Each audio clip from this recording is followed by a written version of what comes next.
we are for our third session. My name is James, Adilegian on the forums, and this is a Killer7 playthrough stream commentary, and we have a panel of three others with us today, and they are... My name's Hal, I'm SchwereViper on the SelectButton.net forums. What's going on? I'm DJ, also on Select Button. I'm Grant Dempsey, also on Select Button as Grant Dempsey. And we are going to pick up at the start of CLOUDMAN here, which is the infamously Andre Almeida, which... Since we're just starting the chapter, do you want to mention the significance of the title? Oh, yeah. CLOUDMAN, the name of the... it's like what you find out over the course of this narrative is that Andre Almeida used to be a postal clerk, and then he got his hands on a piece of the Yakumo. Yakumo is, as was mentioned before, this esoteric political design concept that has something basically essentially Japanese about it. That is not, it's sort of left very vague and almost esoteric, but yeah, he gets his hands on a piece of the Yakumo and manages to build up this company.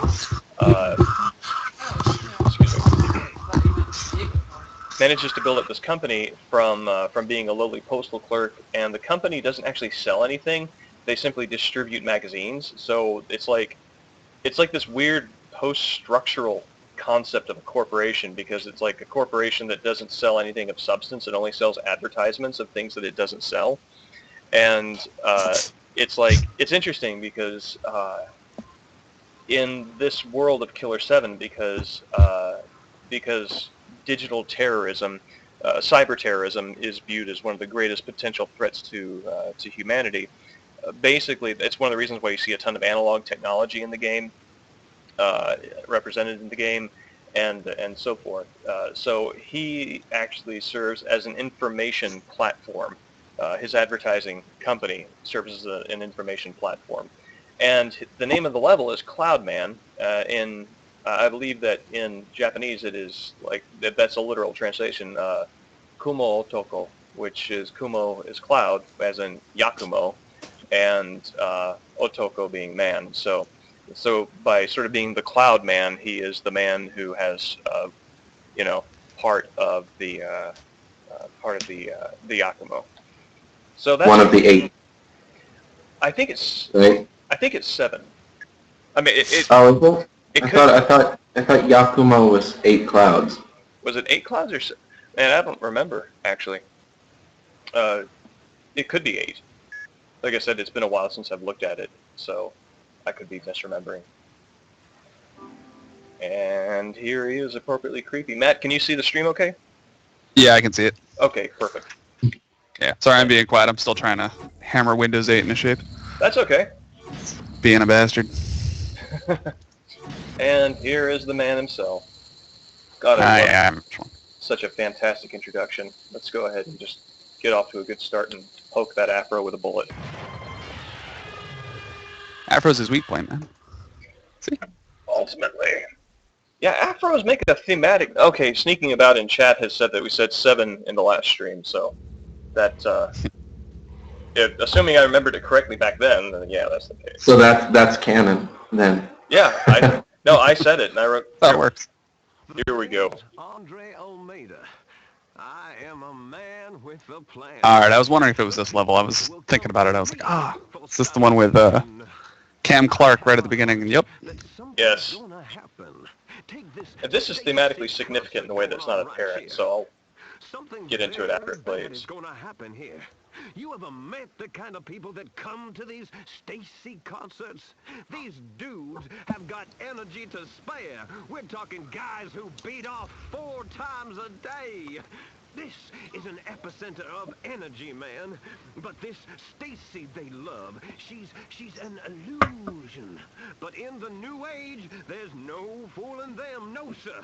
They won't be tricked by illusions anymore.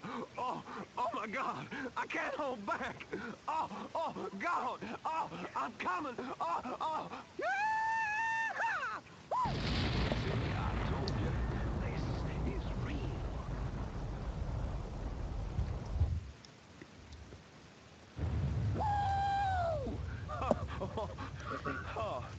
Now, Mr. Garcia-Smith, I'm challenging you.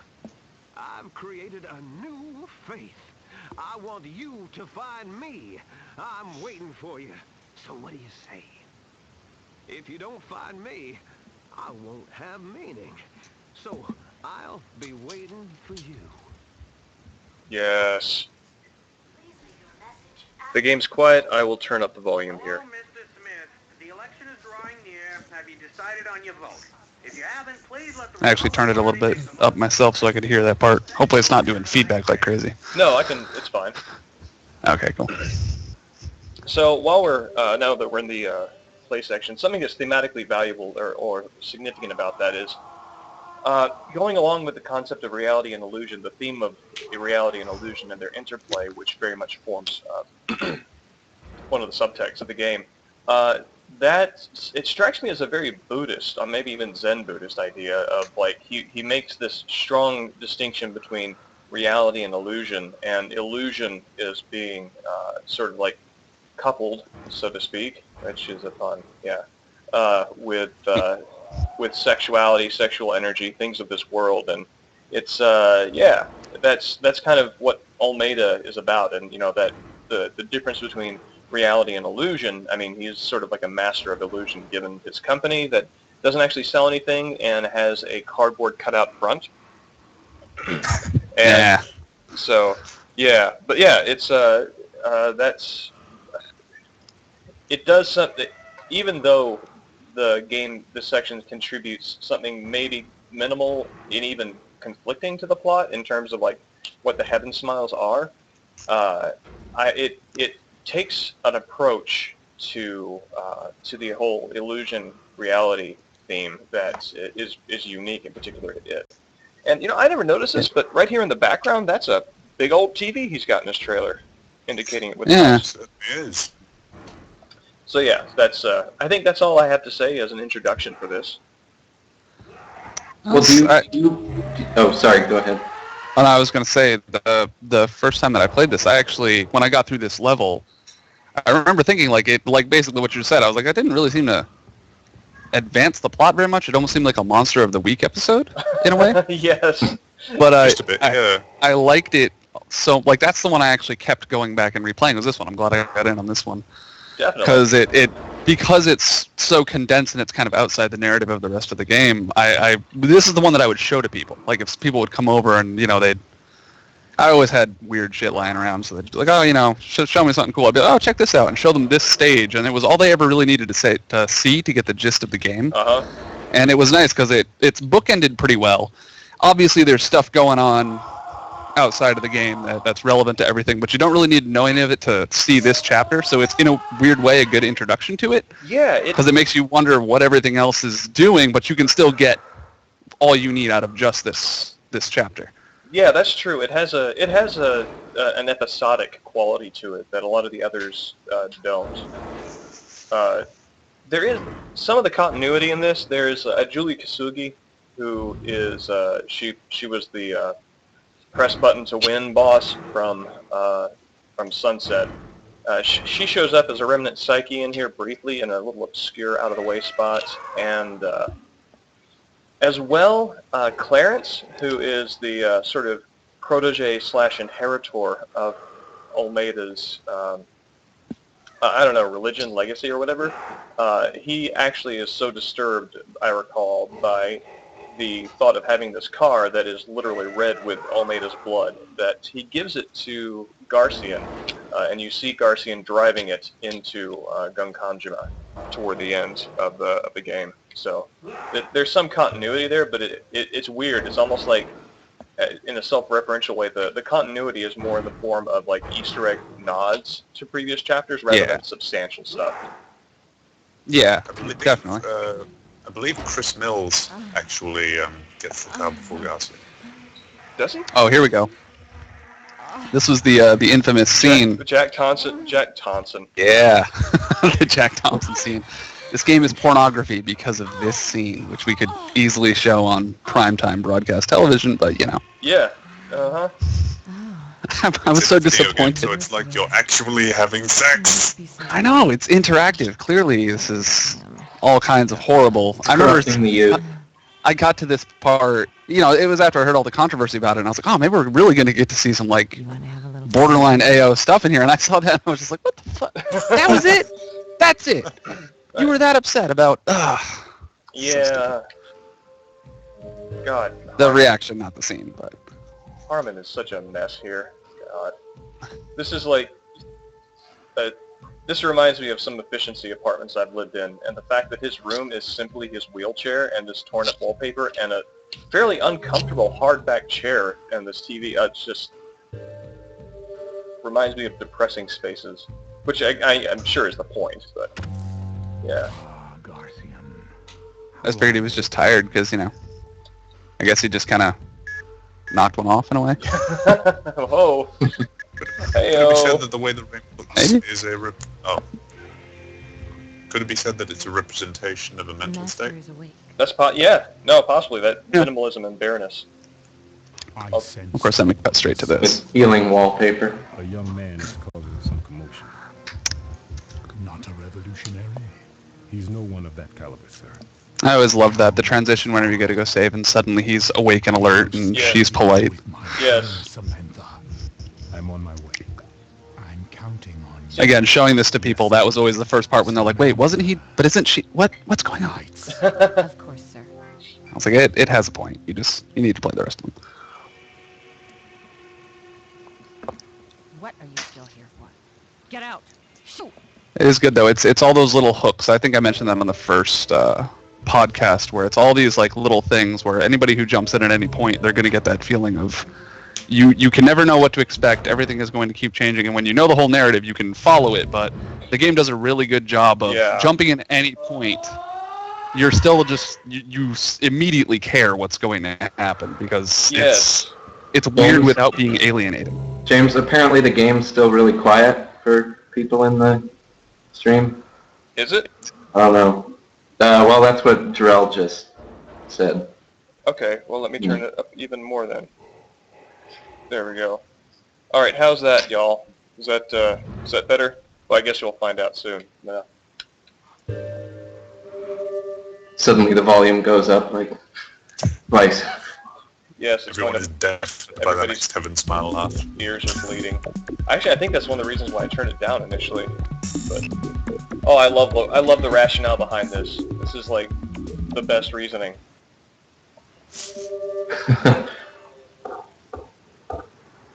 Who else would wear a Texas Broncos shirt but a man from Texas?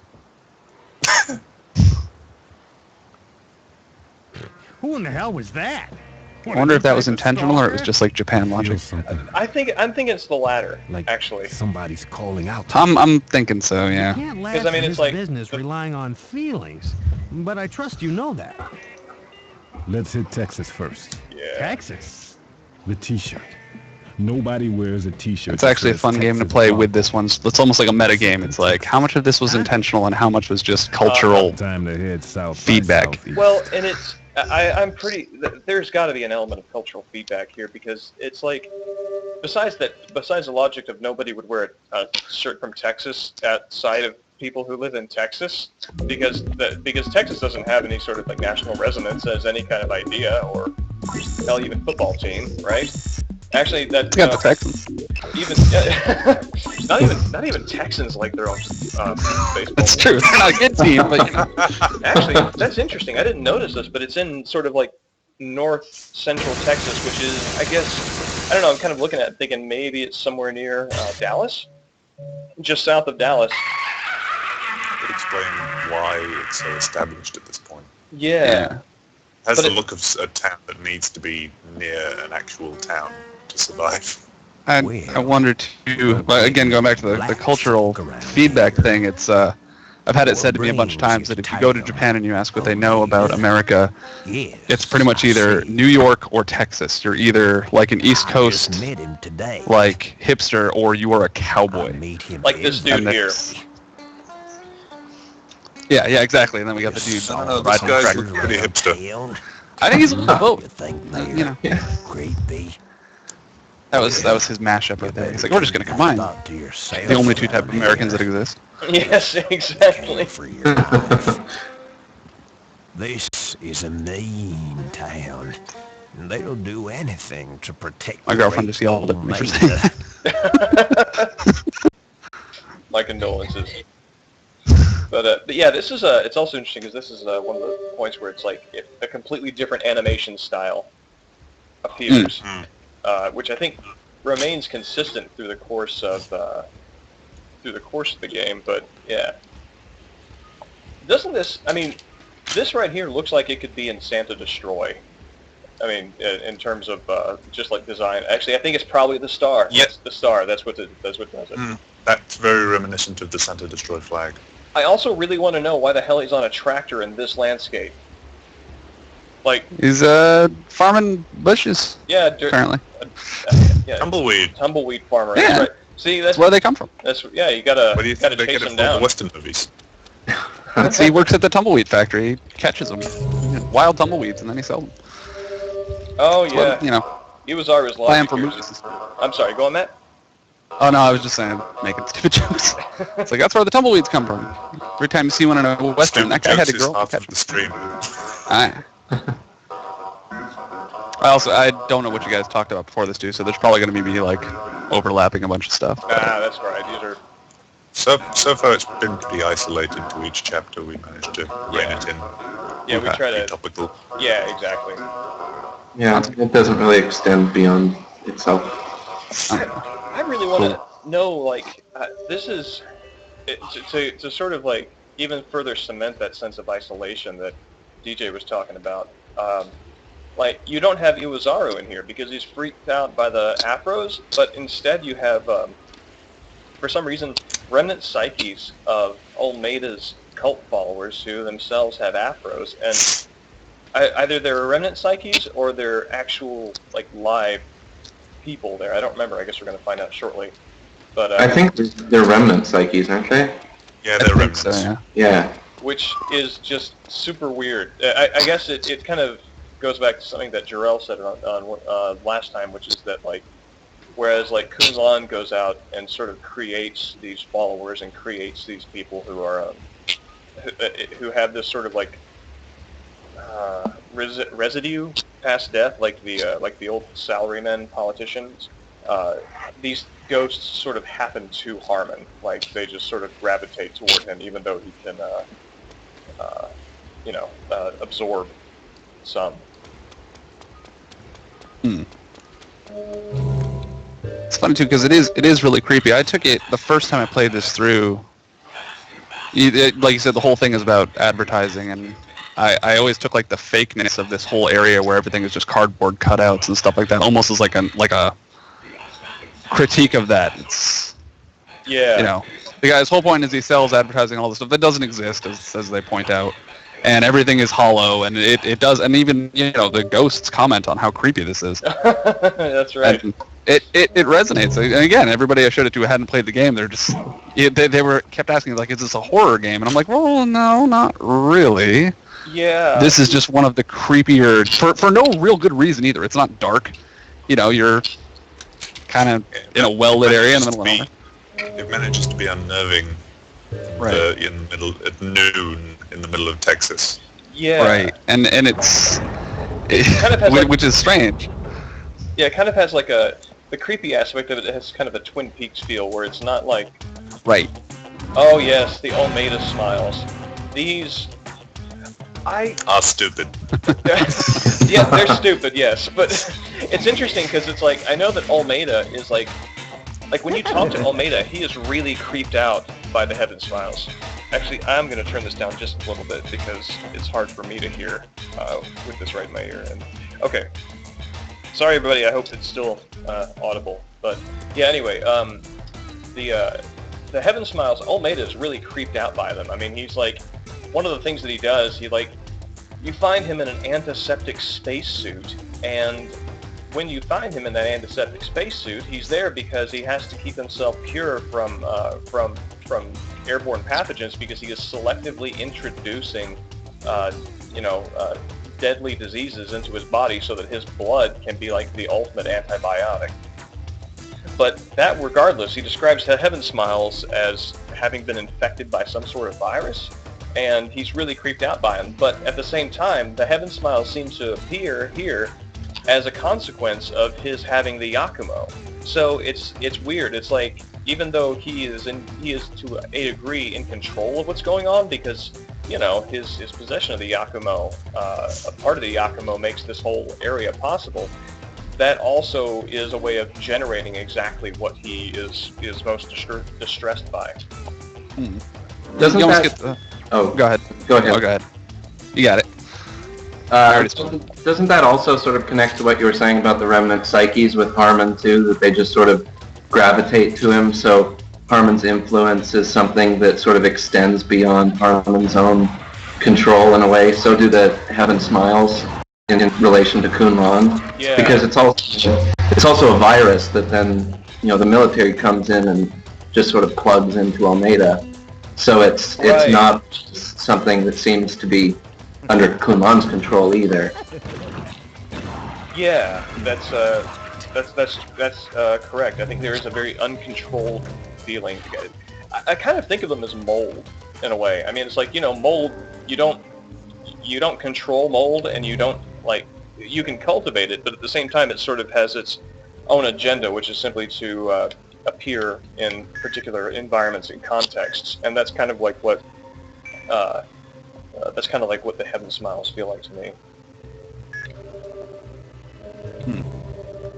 Yeah, this whole thing, I always took it as Almeida's, he doesn't really seem not only not in control, but just barely cognizant of what's going on to him. Like when I said, when you find him at the end, he's super freaked out, and he certainly doesn't seem like fully complicit in all of this stuff either. He's kind of just like, this stuff's going on around him and he's aware of it, but you get the feeling he doesn't really get what he signed up for and wasn't anticipating all this, and his paranoia seems to just be going up, and by the time you meet him, he's halfway crazy.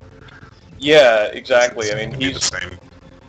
It doesn't seem to be the same person you saw at the beginning of the chapter. Right, in the beginning of the chapter he's really confident, and then when you finally meet him, he's completely freaked the hell out. Exactly, and he's got that... Well, there's also that kind of discrepancy in the characterization too, right? Because I know, James, in your plot analysis, right, don't you kind of talk about how he has those humanitarian motives and whatnot, and yet the first time we see him, he's blowing up a stadium full of people, obviously. Yes. So, yes. I mean, even there, too, there's a pretty sharp contrast in this character that we're pursuing. Still ties in with the whole theme of the level almost, which is just, like you said, making stuff up versus what's actually there. It's... Yeah. It's pretty cool. I think... And it's fun because it works on... You don't have to know all the specifics of it either to even just get that impression. It gives it to you right away, even before you really realize why, in a way. At least I got that when I played this. I was like...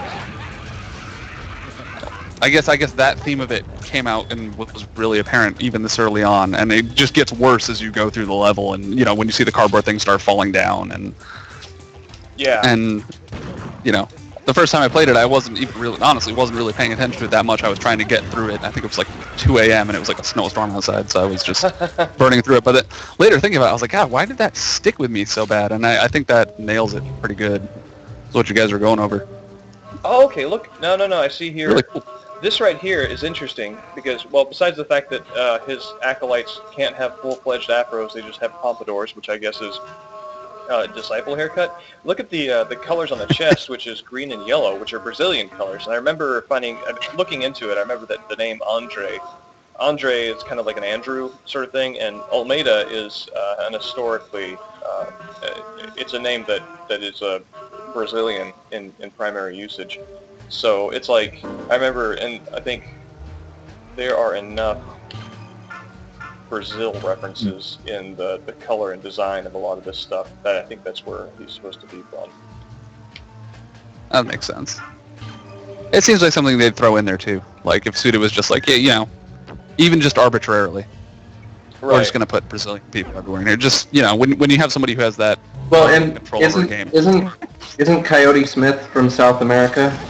Too, and that's the one that they force you to play as initially. Yes. In this chapter. Yeah, he's got kind of this. He has kind of this Quentin Tarantino, not even anti-hero, just anti-human being quality to him. He's reminding me of like a South American version of what's his face from True Romance.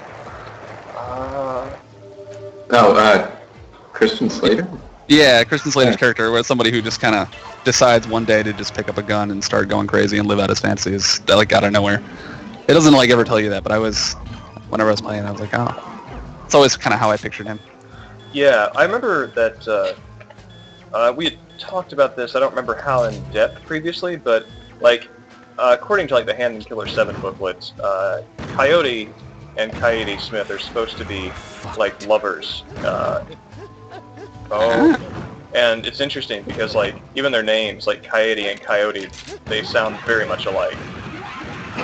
And I kind of like think that there's some sort of like, I don't know, perhaps, I don't know, intentional resonance there with each other? Probably. I still think it's just, he just worked, I'm sure when they were making this game, he just had all the basics, like, you know, the gameplay mechanics, all that stuff had to be put out there, and then as they were going through, he probably just threw everything that went into his head into this thing.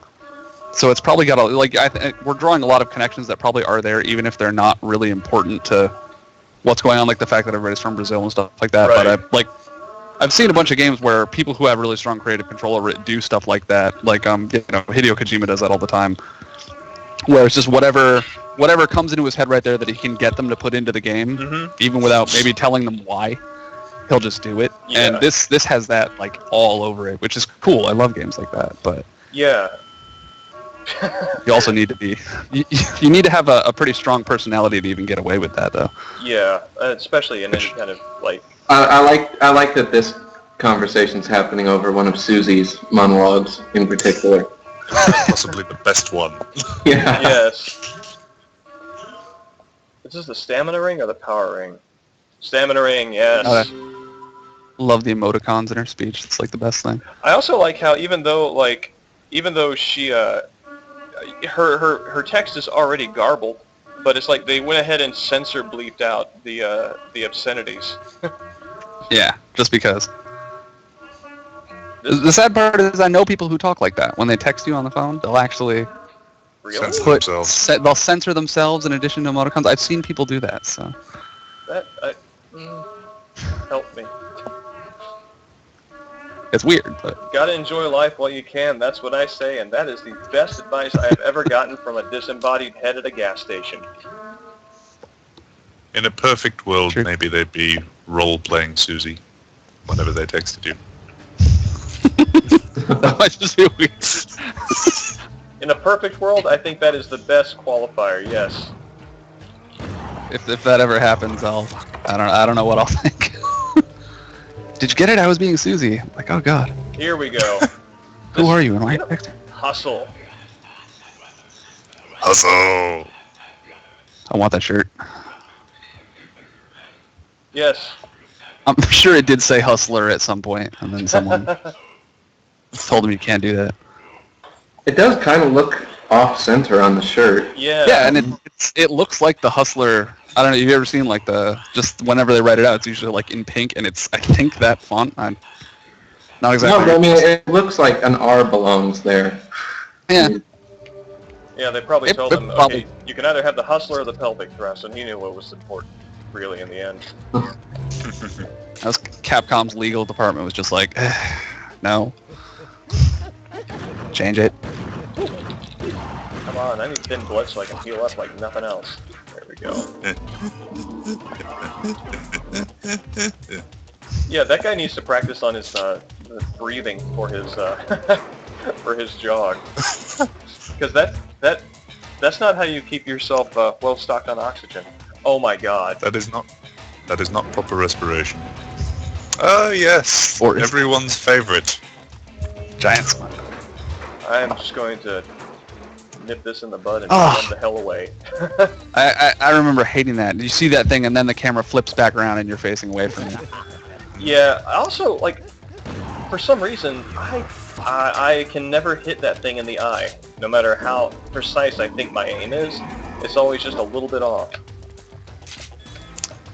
Can I attempt to blow your mind in relation to the camera? Oh God. Go for it. Could you press the Z button, Adilegian? Oh yeah. Hold on. I played through this game multiple times before I found that out. All right. There we go. Yes. Man, he has such a weird. He looks kind of like a weird thieving Abraham Lincoln. I mean, more so thieving Abraham Lincoln. We know what that man was all about. Mm-hmm. Instead of that Vampire Hunter movie, this is what we should have got. In any Abraham circumstance, I think that is a correct statement. It's true. We should have got Killer7 instead of anything. Yeah. Coyote Smith, Suicide Bomber Hunter. Hey, why not? Right. Just imagine the poster for that one.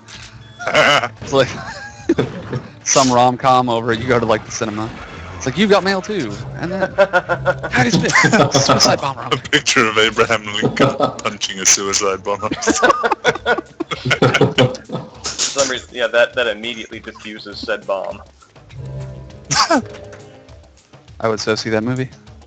The power of democracy. And as Abraham punches him, as the suicide bomber limps away to be in his final moments, you hear, "Omae wa mo shinderu."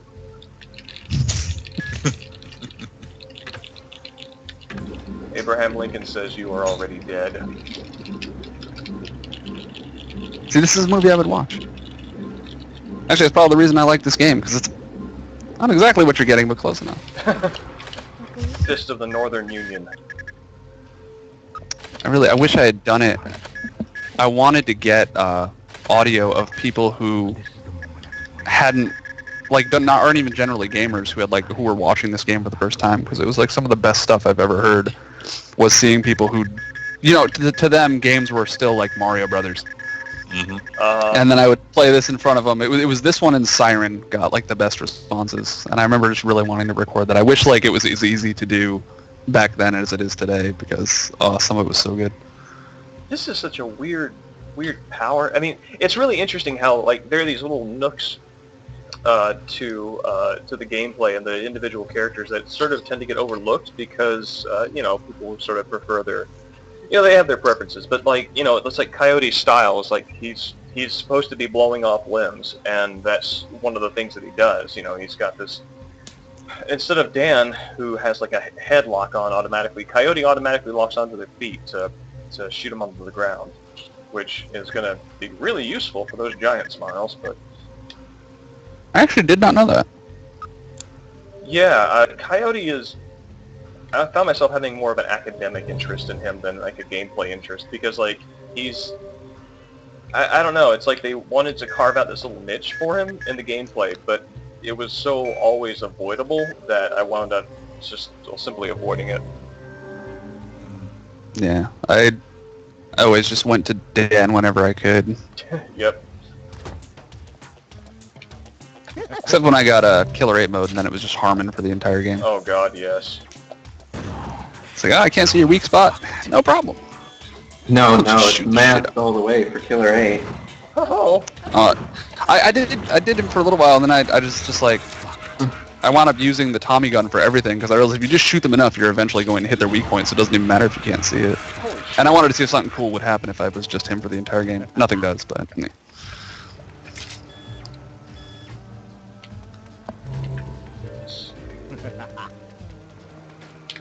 Oh god, I hate when you hear that laughter and you know that it's about to happen. See, even though it's not survival horror exactly, I mean, it still has that. It has a much. Hold on. It's got a tension to it. Yes, thank you. That's the word. Yeah, very much so. Oh god, freaking crawl at you. No. Yeah, and that's why I don't understand Coyote exactly, because it's like, God, that just makes them harder to hit, because usually, if you've got like a whole crowd of them and they're all standing together, then you can just sort of take them all at once. You know what? Okay. Alright. Yeah, that's right. I swear I wasn't lying, James. The counterattack does work. Actually, right here, you can't change the camera.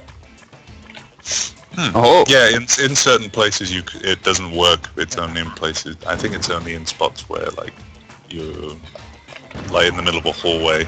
If your viewpoint gets messed up for whatever reason. I think it is really interesting You're fucked. when you kill one of these jogging smiles. You get this little like coin sound effect.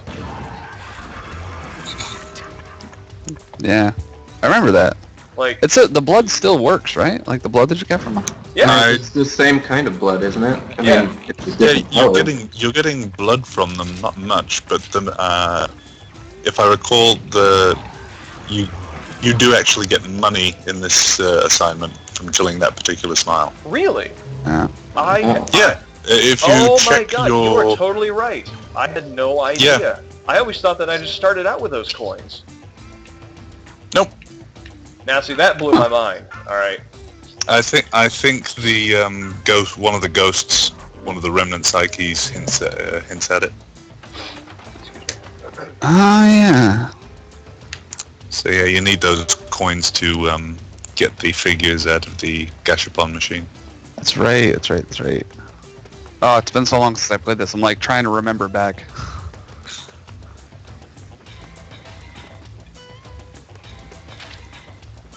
It's one of those games I went through like 3 times in a row, and then I never picked up again for years. Yeah, exactly. Actually, yeah, same here.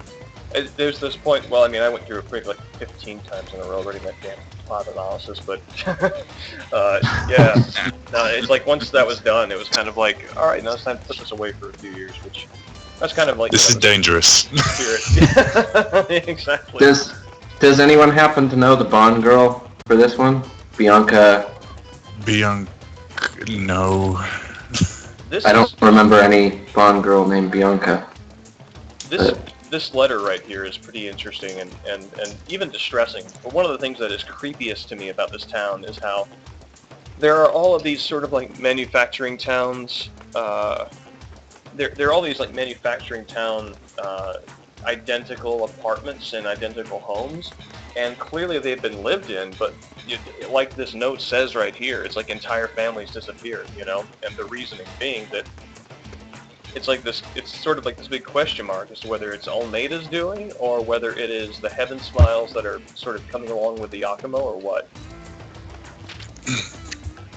First Life, yep. I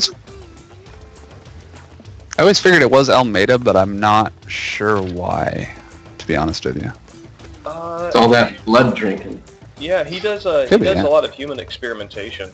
I mean, that's Yeah. a part of it. I figured that tied into all the diseases he said he was working with, and Yeah. Yeah, we never really Bianca can't is say from. about Looks like Bianca is from Octopussy. There we go. See, Johnny Gagnon has like he has like a mistaken freelancer's attitude that like if you just keep doing more work, eventually they'll pay you. And Nope. that even if you like, yeah, that's something that actual freelancing has taught me is like if they're not paying you, maybe you should do no more work. You know. It's a good policy to have in any job. That's true. Yep. I mean, unless you're going. I like how pretty much the second or third letter that you get from him, he said he's like offering to work for less. Yeah. I forgot about that.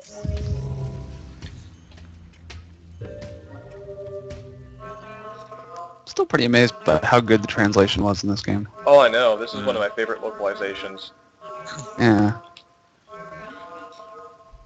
I remember being shocked at how good it was and shocked that they got away with some of it. Uh-huh. Yeah, exactly. Yeah. Yep. Yeah. I mean, you still hear about that today when it's, you know, things have to get cut or you can't make all these religious references or whatever.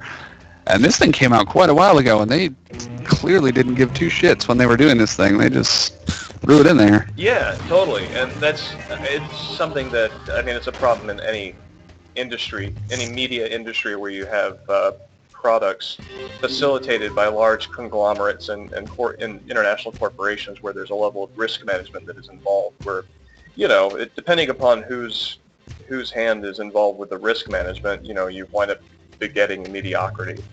And Yeah. this is a game that I honestly I don't understand how things like this happen when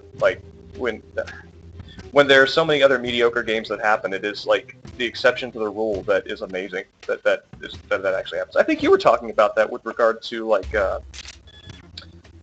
what was it, Symphony of the Night, that like there's like this weird quality that like it looked like they just threw everything into it that they wanted, right, and didn't edit. Yeah, Symphony of the Night, it was I think I was comparing it with Symphony of the Night, what works in it versus like a lot of the other games that came down, like the Metroidvania style games that came down after that, and why they don't work quite as well. And it's because by that point they knew what they were going for exactly, and it was getting streamlined after a while. It's like, okay, we need to have, and it's got better mechanics built into it that are centered around the core idea of jumping around the 2D castle and finding stuff. But when they're making Symphony of the Night, they were just flying by the seat of their pants. So everything they came up with, instead of nowadays where they know, okay, this is what we have to go for, this is turning into what they would probably see as like feature creep, where it's like it's doing too much, we need to focus it on this one thing. Symphony of the Night, they didn't know where the boundaries were, so they just kind of tucked stuff in there. And as a result, you wind up with a lot of cruft that's accumulated on it that people attach themselves to, that they think is really cool, like the fact that you get the Chrysaga Rim and it was like the best weapon in the game and it dropped off of some floating head in the Upside Down Library. The shmoo, yes. And yeah, the shmoo, and it's like for no reason, and clearly if you look at it, it's not supposed to be that powerful. It's just a bug, or not even a bug, just a crappy design decision that's ridiculously overpowered. And hits like 10 times rapidly in succession, and if you get two of them, you can equip both of them at, you're unstoppable. Yeah, and you don't have to stop. Like every other sword, you have to stop when you swing it, unless you jump. That one, you can just march forward, and you're swinging like 10 blades in a half a second, and you just blenderize everything that you walk through. And it turns the game into a joke. Yes. And nowadays, or even if they knew what they were doing back then, I don't want to say like it's nowadays, like it's a new thing, because it's not. It's just that would have been toned down.